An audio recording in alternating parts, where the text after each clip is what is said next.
Gledate Gorenjska poročila na GIF TV. O čem sta govorila z prvim predsednikom? Kot sem že večkrat povedal, stvari rad delam javno in transparentno.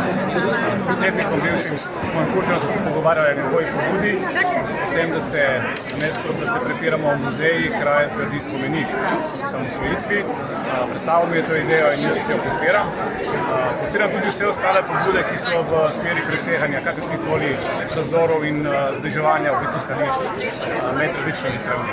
Jaz mislim, da je res skrajni čas, da se nehamo deliti in da začnemo delovati skupaj, in če bo ta pobuda in tak spomenik temu pripomogel, potem bomo lahko vsi govorili. Torej, to idejo podpirate, na kakšen način se pa lahko tudi v realnosti lotite? Tako kot je bilo rečeno že večkrat, to bomo prepustili stroki.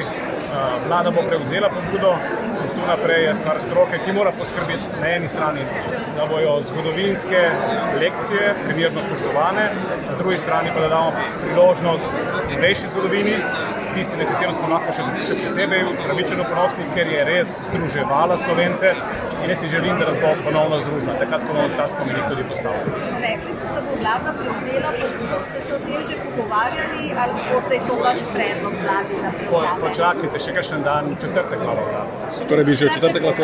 Ne, nisem tega rekel, ker ne dajemo obljub. Počakajte. Sej sem rekel, da ne bom več nič obljubljal, da bomo samo še delali. Zdaj sem pobudo slišal in jo prevzemamo.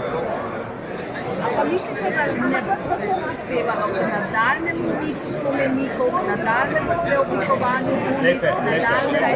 Bodimo enkrat optimisti in dajmo razmišljati o tem, kako lahko zbližujemo ljudi in ne da jih razvajamo. Tako da sem prepričan, da bo stroka najde tako rešitev, ki nas bo vse zbliževala in nobena razprava.